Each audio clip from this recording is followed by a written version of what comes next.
Bienvenue chez Perspective de médiation, le podcast dédié à la médiation et à la résolution des conflits. Je suis Pascal Gemperli, médiateur basé en Suisse. À travers nos émissions, nous contribuons au développement de la médiation et des modes alternatifs de résolution des conflits. Vous allez découvrir des conseils pratiques, des témoignages inspirants et des échanges et discussions variés avec des invités de marque. Pour ne rien manquer et pour nous soutenir, abonnez-vous à notre chaîne et partagez nos podcasts. Vous pouvez aussi laisser un commentaire pour partager vos avis ou pour poser des questions. Allons-y. Salut Fabienne. Bonjour Pascal. Alors, c'est Perspective de médiation, le podcast qui parle de médiation, gestion de conflits, résolution de conflits et de différents outils qui peuvent être utilisés, être utiles pour les personnes qui veulent justement résoudre les conflits à l'amiable, voire les prévenir encore mieux, si on peut, si on y pense assez tôt. Et puis aujourd'hui, nous avons Fabienne Bocquet qui va nous parler de son jeu de cartes. Et puis je pense peut-être si on pourra me toucher un petit mot. Tu as aussi un livre, je crois, si je ne me trompe pas. On n'a pas prévu en pré-discussion, mais éventuellement toucher à moi à la fin. Mais surtout, on est là pour le jeu de cartes. Et puis, mais avant de parler de ce jeu de cartes, je voulais un peu savoir qui tu es, Fabienne, d'où tu viens, qu'est-ce qui t'a amené à la médiation. Alors, moi je suis Fabienne Bocquet, j'ai 59 ans, donc j'ai déjà un parcours professionnel voilà, de plusieurs années. Je me suis formée au départ à 20 ans, ce qui m'intéressait c'était la philosophie. J'ai d'abord fait des études de philosophie. Et puis, j'ai fait d'autres choses autour du management de projet, de la conduite de projet, ce qui m'a amené à travailler, et je suis toujours salariée d'une filiale du Crédit Agricole, dans laquelle j'ai développé un dispositif de médiation depuis quelques années en interne. Et en fait, dans cette entreprise, j'ai commencé par être partenaire social. Parce que dans ce monde de l'entreprise, les interactions, je me suis aperçue à ce moment-là que les interactions dans ces grosses structures, elles sont très complexes, et qu'il y a besoin d'accompagnement pour aider les gens à vivre des situations, quelles que soient, qui sont difficiles, avec de la souffrance. Et j'ai commencé il y a très longtemps, il y a plus de 25 ans, à être partenaire social, mais quand je dis mais, c'est dans un esprit qui n'était pas un esprit de rébellion, de rapport de force. Peut-être que les études que j'avais faites en philosophie m'avaient amené à accueillir l'être humain et la complexité de l'être humain différemment, la mienne déjà, puis celle des autres. Et ce qui fait que j'ai commencé à être partenaire social en pratiquant l'écoute de façon je veux dire, naturelle et pas apprise, c'est-à-dire vraiment essayer de comprendre ce que vivait l'autre, et de pas chercher de coupable, de pas chercher à cause de qui ça se passait. Mon idée, c'était pas celle-là, mais de comprendre les situations et d'amener à questionner. Alors, je l'ai fait pendant plusieurs années, de façon, je veux dire, désordonnée et peut-être un peu confuse, qui m'a amené à... Naturel, en fait. Pardon. Façon naturelle. Ouais, naturel, comme je le sentais en fait, mais avec beaucoup de curiosité de l'autre, sans juger, mais vraiment accueillir ce que disait l'autre pour tenter de comprendre ce qui se passait, ce qu'il vivait, ce qui faisait que cette personne vivait cela. Et ça m'a amené en fait à découvrir la médiation, qui avait des façons de faire aussi, que ça pouvait s'apprendre, même si j'avais, moi, je pense, une appétence à ça, en tout cas, sur la curiosité de l'autre, de l'être humain et des autres personnes. Donc cette notion d'altérité qu'on évoque souvent avec ces mots qui peuvent être savants pour certains. Et j'ai commencé à me former de façon j'appelle très light, c'est-à-dire des formations très courtes à la gestion de conflits. Mais derrière, c'était en sous-jacent, il y avait déjà l'esprit de la médiation.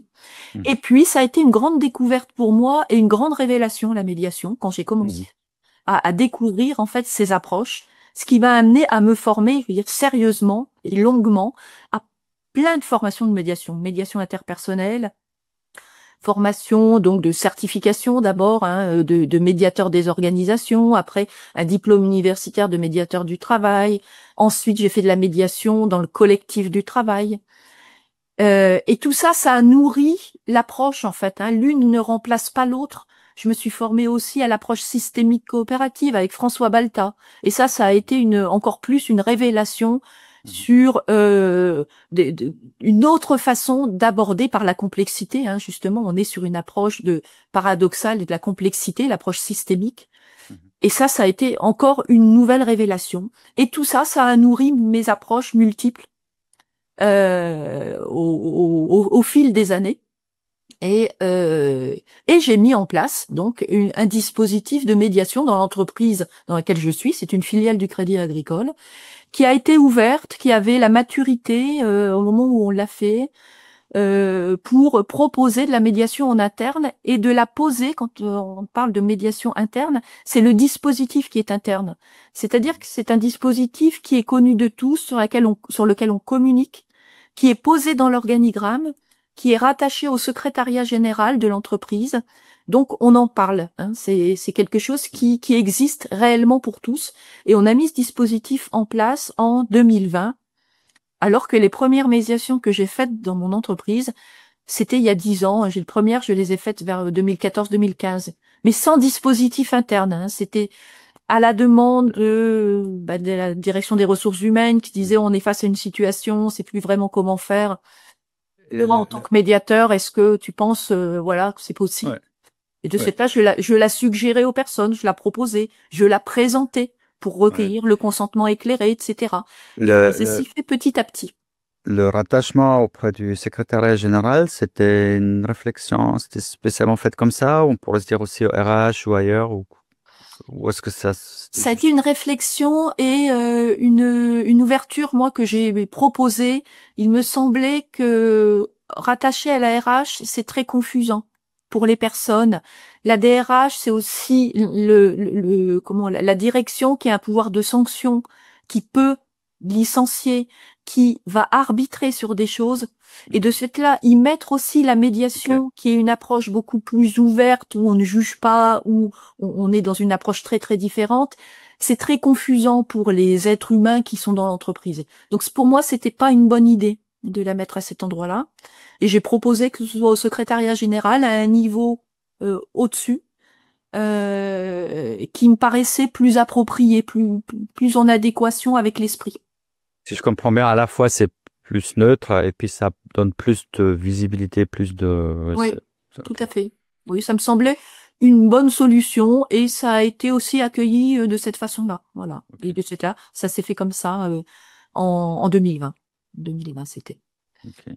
Donc voilà, sur la façon dont c'est arrivé dans l'entreprise, quelque chose, et ça va permettre de faire peut-être le lien un petit peu après avec le jeu, hein, le jeu de cartes en question. Je me suis beaucoup intéressée pendant mes études et après à la pédagogie Montessori. La pédagogie Montessori, j'aimais bien l'approche de Maria Montessori, d'apprendre par soi-même, avec ces moments, des périodes sensibles pour les enfants, de travailler une notion à la fois, c'est-à-dire un matériel. Hein, la pédagogie de Montessori, elle est faite avec du matériel pédagogique. Et on va voir que le jeu dont je vais parler, pour moi, c'est un matériel pédagogique, hein, dans l'esprit de Maria Montessori, et dans lesquels le matériel pédagogique de Montessori, on apprend une notion à la fois. Notion, c'est une matière ou une notion? Pas une matière, c'est-à-dire un concept à la fois, une chose à la fois. Et ça m'a beaucoup, j'ai beaucoup aimé cette découverte de la pédagogie Montessori et de l'approche de Maria Montessori pour faire des enfants, des êtres où il faut leur faire découvrir le monde. Et son slogan, Maria Montessori, c'est « Aide-moi à faire seul ». Ça rejoint aussi beaucoup la médiation avec l'initiative de faire par soi-même, trouver les orientations, les solutions pour sortir du conflit par soi-même. Donc cette notion où on est mis en responsabilité, où on est responsable de ce que l'on fait. Et il y avait beaucoup d'analogies pour moi avec l'esprit de la médiation tel que je l'avais compris et que je trouvais très intéressant. Et ça a beaucoup guidé aussi l'existence du jeu et la construction du jeu. Déjà, le fait d'y penser. Ce que je peux te dire aussi dans dans cette mise en place du dispositif de médiation dans la filiale du Crédit Agricole dans laquelle je suis, c'est la médiation aujourd'hui en France dans nos entreprises. Alors c'est vrai au Crédit Agricole, mais c'est vrai beaucoup en France au regard des échanges que je peux avoir avec des pairs à l'extérieur. C'est pas naturel, la médiation, ça fait peur encore. Le conflit fait peur, la médiation fait peur. Il y a le mot est connu, mais derrière les gens y mettent voilà des représentations, des Oui, interprétations. ça reste abstrait pour beaucoup. Ouais. Ce qui fait que ça demande de la pédagogie. Et dans le dispositif que j'ai proposé, c'était bien sûr de faire appel à la médiation, c'est-à-dire à des processus de médiation quand il y a des conflits, voire au mieux en prévention pour les anticiper, les devancer. Quand il y a déjà des tensions relationnelles, un petit peu des choses qui incubent, moi j'aime bien ce mot, des petites choses qui commencent à incuber, un petit peu comme en médecine, et on va tout de suite s'y intéresser avant que la maladie n'émerge de façon plus dramatique. Mais pour pouvoir faire appel à la médiation et pour pouvoir en avoir envie, il faut savoir ce que c'est. Donc il faut savoir aller en parler. Donc il faut faire de la pédagogie, de l'éducation. Il y a une notion d'enseignement, il y a un côté éducatif. Et donc j'ai vraiment mis l'accent sur cet aspect pédagogique, éducatif dans l'entreprise. Et j'ai d'abord donc proposé des sensibilisations sur un mode, je vais dire classique, c'est-à-dire assez descendant, c'est-à-dire une demi-journée où je parle de la médiation. Alors pas du tout pour former des médiateurs, mais pour acculturer à la médiation, comprendre ce que c'est, ce que ce n'est pas, ce que fait un médiateur, ce qu'il ne fait pas. Et finalement, le conflit aussi, c'est quoi? Qu'est-ce qui fait que le conflit apparaît à certains moments dans nos systèmes? Parce que c'est souvent pris comme quelque chose. Alors souvent, les personnes en conflit, c'est de la faute de l'autre. C'est très souvent ça. Et puis l'autre dit que c'est aussi de la faute de l'autre. Mais même au-delà de ça, on a l'impression que le conflit, très souvent, c'est comme si c'était un élément extérieur, un petit peu comme une inondation ou bien un éclair qui vient du monde externe, mais auquel finalement On subit. qui n'a rien à voir avec nous. Il est totalement et on ne fait que le subir, que ce soit d'un côté ou de l'autre des personnes. Et c'est d'aller reposer d'autres concepts autour de ça, c'est-à-dire que ça part de l'être humain, de ce que l'on est soi. Le conflit, il émerge aussi avec l'être humain en interaction avec l'autre. C'est là que la systémique prend vraiment sa place. Pour le comprendre. Donc, le conflit est un résultat du système, on peut dire. C'est un résultat des systèmes, tout à fait. Alors c'est vrai quand on se forme à la médiation, c'est vrai, nous on l'a peut-être pris en compte, on l'a plus en tête en tant que médiateur, mais les salariés des entreprises, en tout cas de celle dans laquelle je suis, on a beaucoup d'ingénieurs, on est sur des systèmes de paiement, donc on a beaucoup d'ingénieurs très techniques où les choses sont souvent assez binaires, assez techniques, et tout peut pour eux, tout peut se gérer comme des processus informatiques. L'être humain, c'est bien plus complexe que ça. Donc c'est quelquefois compliqué, difficile à comprendre pour les personnes, cette complexité de l'être humain, alors que leur quotidien, c'est de l'informatique, ce sont des processus techniques. Donc face à ça, il faut expliquer les choses. Donc j'ai commencé à sensibiliser à la médiation de façon, j'appelle traditionnelle, c'est-à-dire une séance d'une demi-journée, assez descendante, et des interactions, pour répondre à des questions, pour expliquer davantage ce qu'était le médiateur, ce qu'il ne faisait pas, donc à quoi correspondait la médiation. Et quand même, en parlant des émotions, j'injectais quand même à ce moment-là, je le parle au passé, parce qu'aujourd'hui, les sensibilisations que je fais, c'est davantage avec ce matériel dont je vais parler, avec ces cartes. Et je commençais à parler des émotions. Et au début, il y a 5 ans, 5-6 ans, quand on parlait des émotions dans l'entreprise, avec ces populations d'ingénieurs, disant, Fabienne, les émotions, ça n'a pas sa place dans l'entreprise, on vient pas avec nos émotions, on les laisse en dehors de l'entreprise, ça n'a pas sa place. Je pensais pas aller chez un psychologue. On parle pas de ça dans l'entreprise. Ça, c'était des mots que j'ai entendus quelques années quand c'est sorti la médiation dans notre dispositif. Donc c'était déjà un peu une révolution d'oser déjà en parler. Et puis c'est là qu'il fallait un lien pour simplifier, pour passer par des cartes, c'est ça? Et là, je me suis dit plusieurs choses. Je me suis dit déjà, le Covid est passé par là, où les réunions à distance, voilà, un monde qui change et le besoin d'être davantage participatif. Et il y a d'ailleurs beaucoup de formations aujourd'hui qui sont davantage dans de la participation. On fait participer les individus, les personnes, et pour mieux ancrer, mieux prendre en compte les choses. Et je me suis dit, il faut passer par là. Peut-être une formation descendante, c'est plus vraiment d'actualité avec des populations qui sont aussi plus jeunes. Hein, dans nos managers, hein, ce sont des gens qui ont, voilà, il y a il y a du générationnel, il y a des gens très jeunes, moins jeunes, et on a tous les âges, même en termes de managers et de collaborateurs. Donc il faut adapter aussi au contexte. Et puis Maria Montessori est revenue aussi en surface en me disant travailler avec du matériel pédagogique, c'est intéressant. Et là, j'ai commencé à réfléchir à un matériel pédagogique et l'idée de carte m'est venue, mais j'avais pas encore la forme de la carte, mais il me fallait un support concret, papier, carte. Ça, je l'avais en tête. En me disant, il faut aborder une notion par carte. Ça, c'était très Maria Montessori. Ça, c'est, ouais, j'allais dire. Ouais. Il fallait une notion par carte. Je n'avais pas encore quelle notion, dans quel ordre.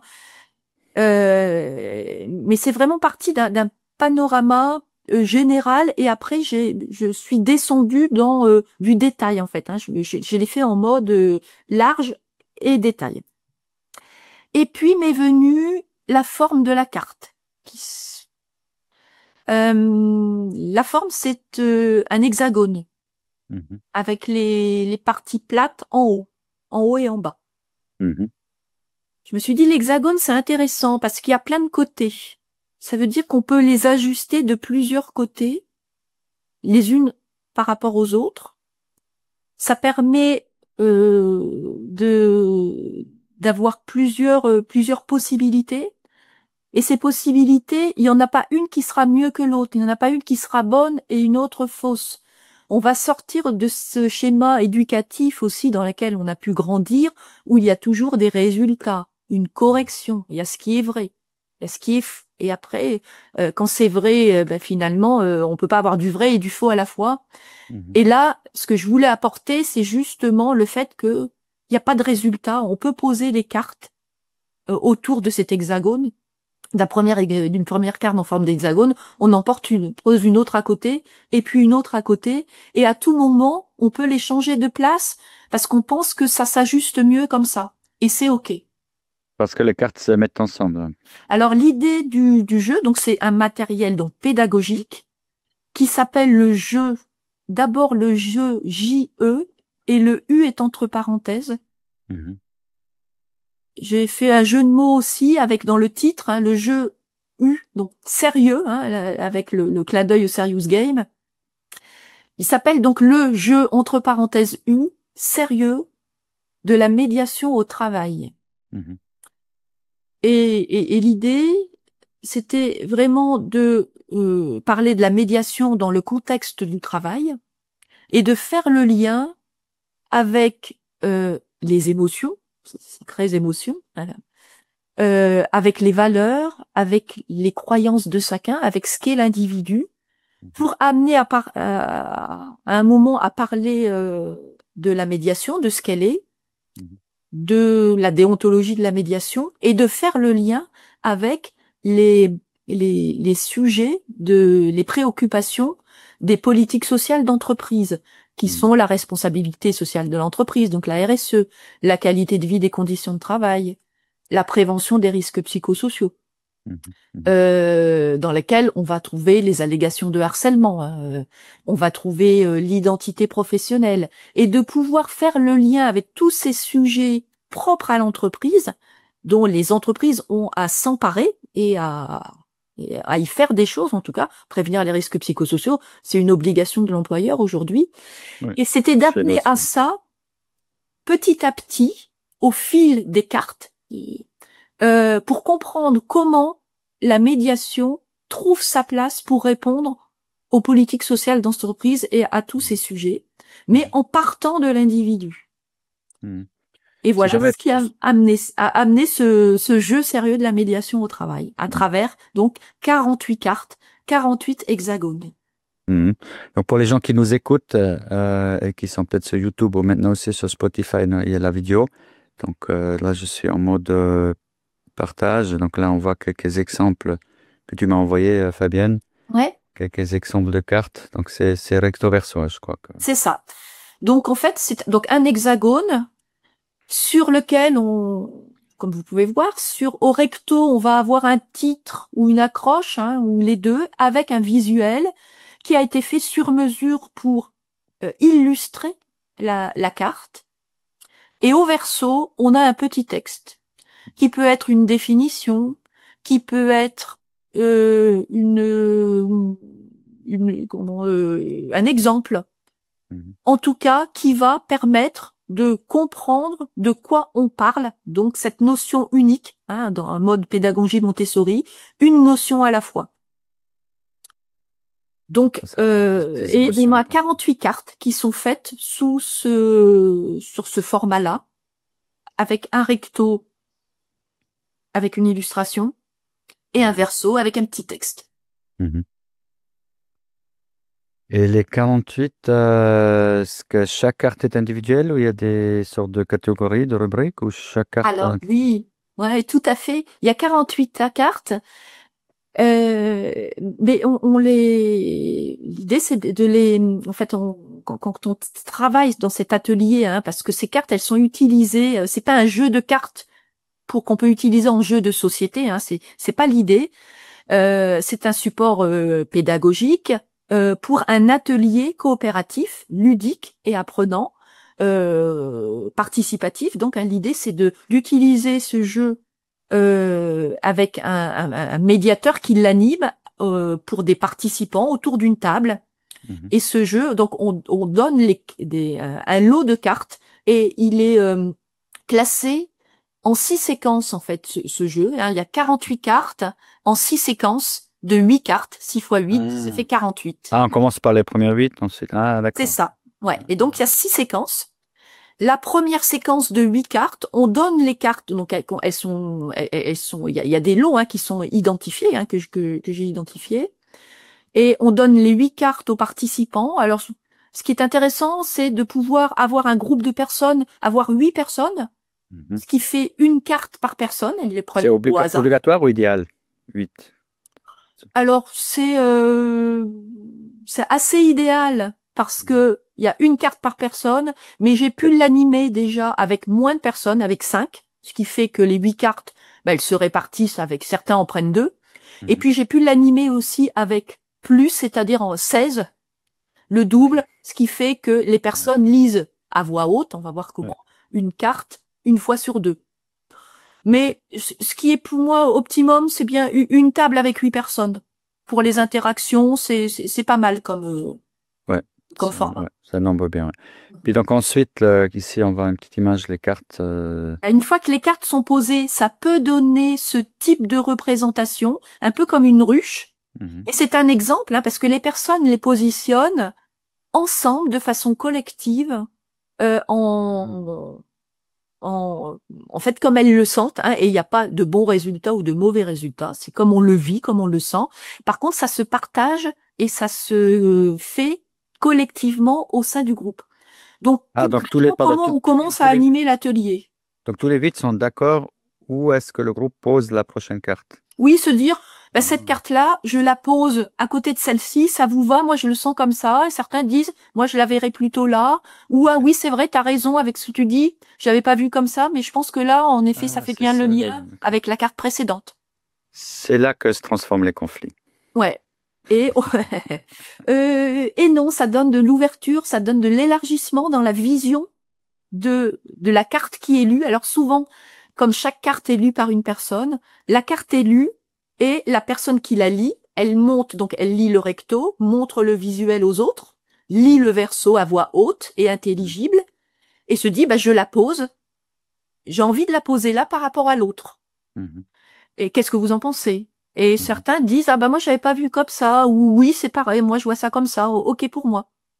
Voilà, donc il y a une discussion qui se crée et ben, l'autre participant lit la carte suivante. Donc ça fait un premier lot de cartes, il y en a 8. Et les 8 Mhm. se positionnent comme les personnes ont décidé de faire ensemble. Ça crée déjà premier petit groupe de cartes qui peut se bouger à tout moment. Et ça, c'est dit dans les consignes au départ. C'est dit à tout moment. Mhm. Les bouger à tout moment. Et à la fin de la première séquence de 8 cartes, ce que le facilitateur, qui est un médiateur, hein, qui anime l'atelier, demande, c'est de dire, ben, qu'est-ce que vous avez appris de ces cartes? Qu'est-ce que ça vous dit? Comment vous pourriez résumer, synthétiser les grandes idées? Voilà, en tout cas, ce que vous avez retenu de ces cartes. Donc, et les personnes synthétisent ensemble avec une phrase de l'un, complétée par une phrase de l'autre. Ça fait une synthèse du premier lot de cartes. Et puis on passe au lot suivant de cartes. Séquence suivante, 8 cartes aussi. Et ça continue comme ça, en 6 séquences.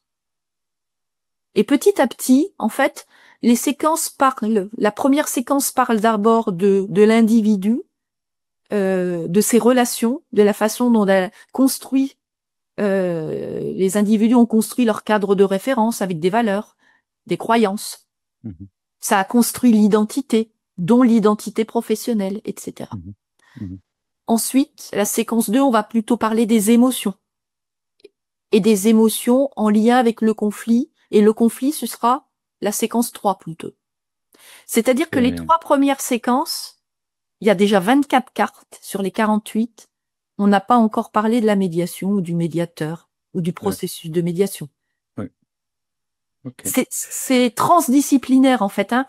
Euh, Vraiment l'idée qui m'est venue en faisant ça, hein, dans vraiment l'esprit, je l'ai déjà dit plusieurs fois, de Maria Montessori, et du transdisciplinaire dans le sens de ce qu'évoquait Edgar Morin dans les 7 savoirs nécessaires à l'éducation. C'est de faire des liens entre les choses, que tout est lié. Je n'ai rien inventé en fait. Hein. Je m'appuie sur des concepts qui sont incontournables et portés par des personnes aujourd'hui qui sont incontournables sur les différents sujets. Quand je parle des émotions, je n'ai rien inventé sur les émotions. Je me suis beaucoup appuyée sur Mhm. les approches de Catherine Lemley-Prérissol. Sur la systémique, beaucoup sur François Balta. Mhm. Mhm.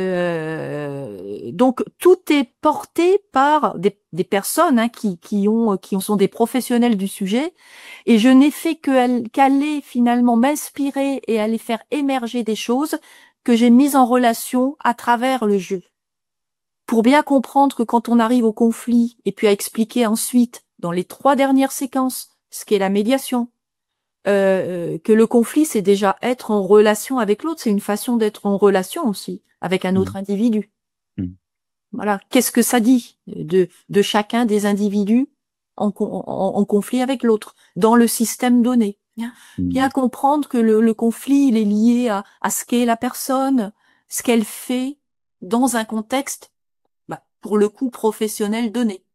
Et l'essentiel, je pense que dans ce processus, c'est ce qui se passe, justement, le systémique, si on veut, mais ce qui se passe entre les personnes en Ouais. discutant, en se mettant d'accord sur où est-ce que je mets la carte, sur comment l'autre, il perçoit la chose, pourquoi tu argumentes comme ça, moi je le vois comme ça. Mm. Il y a tout un cheminement, un cheminement à travers soi et en regard de l'autre sur chacune des séquences, donc des 6 séquences, sachant que on commence vraiment sur les 3 premières séquences à parler d'autre chose que de la médiation au travail. C'est simplement les 3 dernières et la dernière, les 8 dernières cartes. Là, on va faire le lien entre la médiation et de ses atouts Mhm. pour prévenir les risques psychosociaux, pour avoir une gestion saine des différends dans le cas et ça pose aussi la responsabilité sociétale de l'entreprise. Donc ça fait le lien avec la qualité de vie des conditions de travail. Mhm. Voilà, on fait le lien avec tout ça en finale en fait. Donc je vois très utile aussi ce jeu pour juste du team building, hein, même sans qu'il y ait des conflits, mais voilà, une session de team building. Maintenant, est-ce que dans une situation où il y a un véritable conflit d'équipe existant, est-ce qu'on peut utiliser ce jeu? Est-ce que ça peut être un outil de médiation pour... Je ne l'ai jamais utilisé pour le moment dans ce cadre. Mhm. Mais peut-être qu'il y aurait des choses à ajuster. Pourquoi pas? Je ne sais pas. Aujourd'hui, je n'en sais rien. Je sais pas. Mais ça se réfléchit aussi. Mhm. Mhm. Euh, À c'est tester une fois. on est plutôt sur de la pédagogie, c'est-à-dire de l'acculturation, de la sensibilisation dans le sens éveiller l'essence de chacun à ce qu'il est, en regard de l'autre, et que potentiellement, chacun d'entre nous pourrait être un jour en conflit avec quelqu'un d'autre, dans un contexte donné, et c'est de comprendre les liens entre soi, notre construction intrapsychique, la relation avec l'autre, nos émotions, hein, qui sont toujours là, même dans les entreprises, contrairement à ce que peuvent dire certains ingénieurs qui m'ont évoqué plusieurs fois en disant ça n'a pas sa place dans l'entreprise. Non, les émotions, elles sont inhérentes à tout individu, elles sont d'abord biologiques, et ça on le pose comme ça aussi dans les cartes. On donne vraiment des éléments très très précis qui viennent de ce qu'on connaît aussi des émotions aujourd'hui et de l'apport des neurosciences, hein, depuis ces dernières années. Et je me suis beaucoup inspirée de tout ça en fait, hein, j'ai fait des extraits finalement de tout un tas de connaissances pour les survoler, hein, parce que c'est un atelier de 3 heures, donc forcément parler de l'intrapsychique, de la construction de l'individu, parler des émotions, parler du conflit, parler de la médiation, et puis du lien avec les besoins des politiques sociales d'entreprise, ça fait quand même beaucoup de choses sur 3 heures. Donc on Ouais. survole tout, mais par contre c'est profond à la fois dans le sens où on fait le lien entre tout ça. Et ça donne un panorama au sens un peu d'une ruche, hein, avec ses hexagones posés, et ça donne un panorama sur tout cela qui est lié, en fait, hein. C'est de Oui, c'est ça. prendre en compte, prendre conscience. Alors, j'aime pas trop dire prendre conscience parce que la notion de psychanalytique avec la conscience et l'inconscient, donc je veux pas rentrer là-dedans, mais plutôt prendre en compte et que ça fasse éveiller les sens, hein, c'est plus ça, à tout ça est lié. Et moi, Mhm. j'y suis aussi dedans. Et vous Oui. aussi, vous, manager, collaborateur, vous, être humain sur Terre, dans une entreprise, vous y êtes aussi dans ce système. Oui, mais je crois que pour moi, c'est tout à fait logique. Tu dis qu'on touche plusieurs choses, qu'on va pas dans le détail, mais ce que je comprends aussi, c'est pas une approche intellectuelle pour qu'on comprenne ou définisse les choses. C'est plus, justement, l'émotion, la mise en relation. On n'a pas Et vivre. besoin de tout définir, le vivre, discuter. Ouais, tout à fait.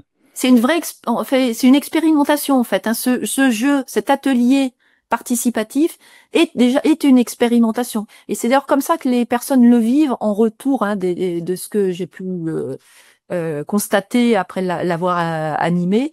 Ça fait vraiment euh, euh, prendre en compte, se rendre compte de tout ce qui se joue dans tout ça. Voilà. Mhm. Alors Mhm. que la vie quotidienne, nos formations aussi, nos enseignements, hein, notre formation éducative, l'école ne nous forme pas à faire du lien entre tout ça. Mhm. Elle morcelle plutôt les idées, alors que l'être humain, il est à la fois, il est un individu, il a un corps, il est biologique, il est psychique, il est culturel, il est social, il est tout à la fois, et c'est d'avoir en tête ça en fait. Voilà. Donc Mhm. c'est un premier pas vers quelque chose d'autre. Et un élément dont j'ai pas encore parlé, j'ai parlé beaucoup du collectif en posant les cartes. À la fin, donc quand toutes les cartes sont posées, on fait vivre une autre expérience, pour le coup, individuelle à chacun. Et là, il y a une notion de jeu, hein, parce que ça s'appelle quand même jeu, entre parenthèses, il y a une notion de jeu. Donc il y a des pions en couleur. Mhm. Et on fait prendre 3 pions à chacun de la même couleur. Et en leur disant, mais voilà, vous avez à choisir trois cartes dans ces 48. Posez un pion sur chacune des cartes que vous avez envie de choisir et vous pouvez les choisir quelle que soit la raison pour laquelle vous les choisissez. Ça peut être la même que quelqu'un d'autre, mais pas forcément pour la même raison. Donc, choisissez 3 cartes et partagez avec nous, avec les autres et avec aussi le facilitateur, médiateur, ce qui vous a amené à choisir ces 3 cartes. Donc après, il y a des paroles qui sortent, des explications de chacun après avoir vécu ce collectif pour dire ce qui amène à ça. Alors ça peut être celle-ci m'a perturbé, ça peut être celle-ci j'ai envie de voilà ce qui ressort des expériences de ce que j'ai pu constater en fait et vivre moi comme observateur. Celle-ci j'ai envie d'approfondir cette notion-là. Celle-ci elle m'a parlé vraiment, elle me rappelle une situation que j'ai vécue. C'est open, c'est ce qu'on veut. Et l'autre écoute, les autres écoutent le choix de son collègue finalement, enfin de la personne qui participe au jeu. Et ça peut éclairer des choses, des personnes qui sont surprises parfois, il y a des personnes qui disent ah bah pour moi c'est pareil. Donc on voit la singularité aussi de chacun. Donc il y a une notion à la fin qui est vraiment qui est après le collectif, on passe dans l'individuel et le singulier et ça fait aussi découvrir d'autres facettes pour chacun. Hein. Donc on est aussi là-dessus à la fin du jeu, je vais dire jouer, carte posée. Ah, c'est vraiment impressionnant. Je trouve que c'est très réfléchi. Moi, je j'imaginais autrement quand tu m'en avais parlé. C'est vraiment, je suis assez impressionné que c'est assez. Oui, justement parce que ça fait pas appel à l'intellect. Je vois souvent dans ces jeux, il y a d'autres types de jeux de cartes qui parlent des risques psychosociaux ou similaires. Puis c'est souvent, voilà, très intellectuel. Et là, je trouve ce qui me plaît bien, c'est que oui, cette dimension du collectif, de mettre ensemble, de se mettre d'accord sur les cartes, d'échanger. Puis la partie que tu dis à la fin, c'est plus l'individu. C'est l'individu qui s'inscrit en fait dans ce qu'il a vécu en collectif avec la carte qu'on désigne et les 3 cartes. Ouais, non, mais je trouve ça très beau. Je vois beaucoup l'utilité pour moi, je dirais même pour des équipes, parce que quand on fait du préventif et que on fait du team building, je pense que n'importe quelle équipe, ça fait du bien. Mais je pourrais aussi imaginer ça pour des équipes où ça se passe un peu moins bien, où c'est un peu tendu. Je pense que c'est un très, très, très bon outil.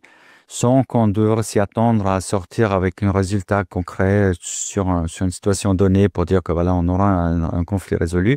Mais le fait de passer par là, je pense que ça devra apaiser la situation, ça devra en fait créer le cadre nécessaire pour ensuite, peut-être ça devrait être une sorte de préface d'une médiation. Tu vois, si c'est Peut-être aussi, Ouais. pourquoi pas. En tout cas, c'est un premier pas vers quelque chose. Oui, c'est ça. Dans l'éveil des sens. Alors l'éveil des sens en mode team building, sans être confronté à une situation de tension, même dans une équipe. Mais en effet, pourquoi pas faire jouer en équipe où il y a des tensions relationnelles.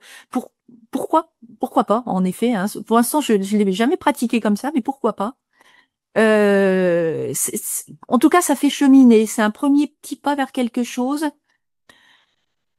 Ce que j'aime dire aussi en introduction du jeu, c'est que donc on a une notion par carte. Il y a des cartes qui vont parler à certains et ces mêmes cartes, elles peuvent ne pas forcément parler à d'autres pour une question de maturité ou d'ouverture d'esprit, mais peu importe, chacun y prend ce qu'il a envie d'y prendre, ce qu'il peut y prendre.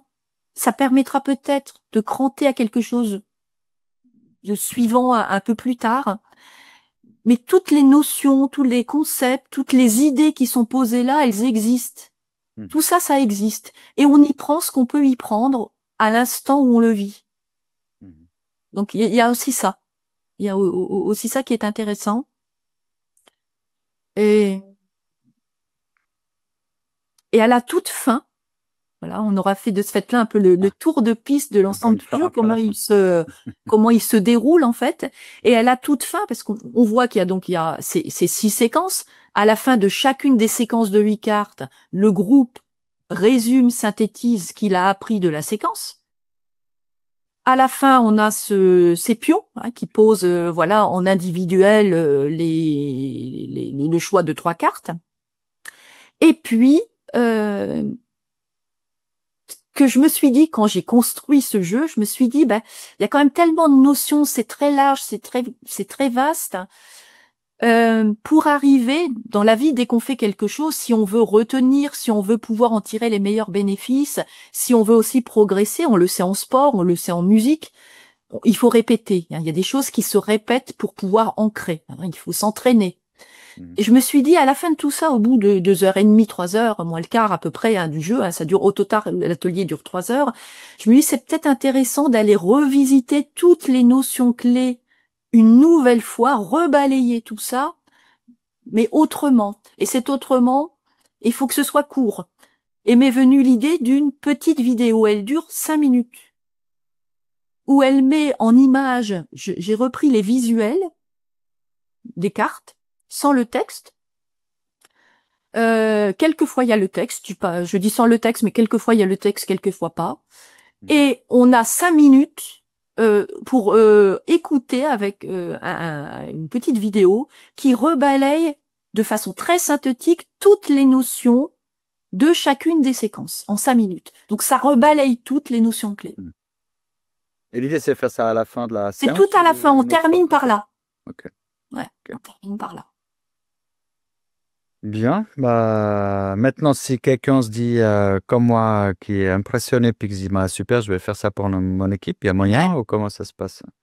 Comment ça se passe? Alors, je veux dire, ce jeu, ce matériel pédagogique, il fait partie c'est d'une formation, ce qu'on appelle de la ludopédagogie, qui aujourd'hui est au catalogue de l'Université du Crédit Agricole. Ouais, Donc l'Université du Crédit Agricole, c'est un organisme qui forme au sein du Crédit Agricole, mais pas que, c'est un organisme de formation qui est accessible à tout un chacun, à toutes les entreprises.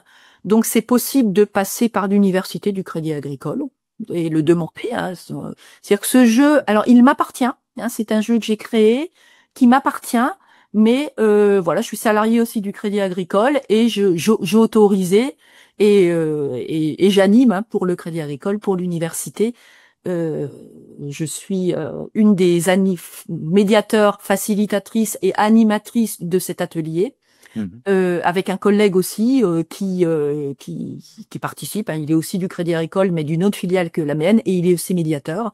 Donc on est tous les deux aujourd'hui labellisés quelque part pour aller animer ce jeu au sein du Crédit Agricole, mais aussi pour d'autres entreprises qui en auraient envie. Donc voilà. Après, ça peut passer aussi, voilà, on peut en parler directement ensemble. Ça peut passer directement par moi, et je peux venir.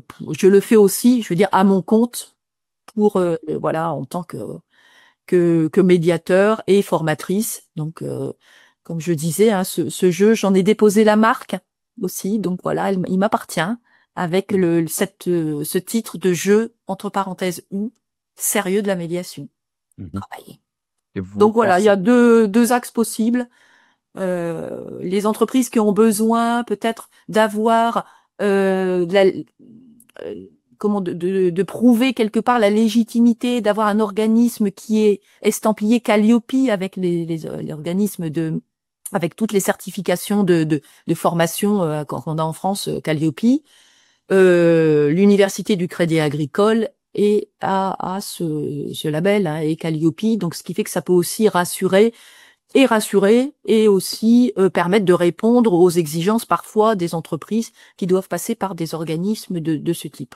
Donc ça peut se faire par Donc les personnes qui passent par la formation seront ensuite accréditées ou en fait c'est pour apprendre le jeu, pour ensuite le faire, ou c'est quoi la formation? Non, pour l'instant, on n'a pas encore. C'est tout nouveau parce que ce jeu est sorti en janvier, donc c'est très très récent. Oui, ok. Ce qui fait qu'il est au catalogue des formations de l'Université du Crédit Agricole, mais aussi ouvert à l'extérieur. Donc il est au catalogue.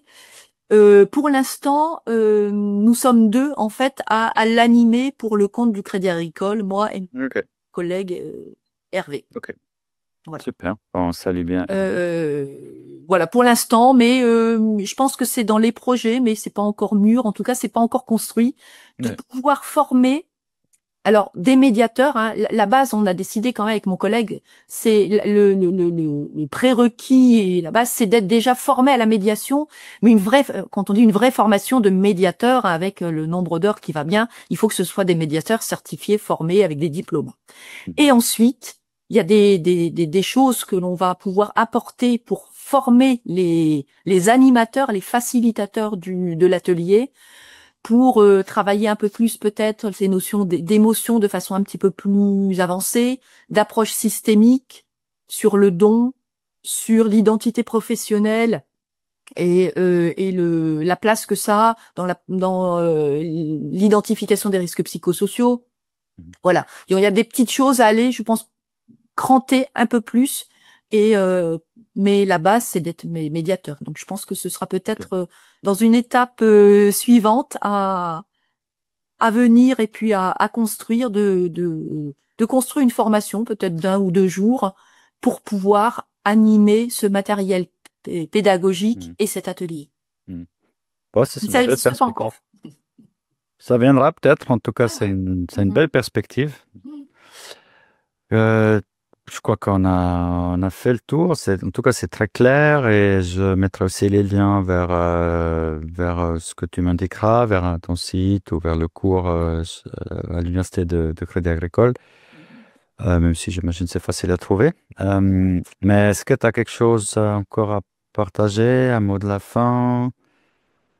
euh, je pense que c'est à vivre. C'est vraiment ça, c'est quelque chose d'innovant, ce qui fait que euh, ça peut se proposer à tout un chacun. C'est-à-dire pas seulement pour dans des entreprises. C'est lié à l'entreprise quand même. Dans les entreprises, ça peut être intéressant de former les managers avec ça, c'est-à-dire leur faire vivre ça. Donc c'est intéressant pour des managers, pour des nouveaux managers, des anciens aussi, mais pas que. Je pense que c'est intéressant pour tout être humain dans l'entreprise qui vit des interactions avec d'autres êtres humains qui se sont créés aussi avec leurs valeurs, leurs croyances et comprendre ce qui se joue dans ces interactions humaines. Ça permet vraiment de voir ça au-delà de la médiation, au-delà de purement comment on déroule un processus de médiation. On n'est pas là avec ce jeu pour former des médiateurs ou même des personnes qui vont faire des entretiens préalables à la médiation. On est C'est un vraiment, approfondissement, c'est un complément, oui, tout à fait. oui, on est vraiment sur quelque chose de beaucoup plus large. Et c'est pour ça que ça s'appelle JE entre parenthèses U. Hein, c'est jeu sérieux, c'est soi d'abord. Hein. C'est soi d'abord. Et c'est vraiment le cœur, l'individu, il est au cœur du système. C'est vraiment comprendre ça. Ouais. Donc voilà, à vivre, à expérimenter. Merci C'est pour le très partage. agréable à animer en tout cas.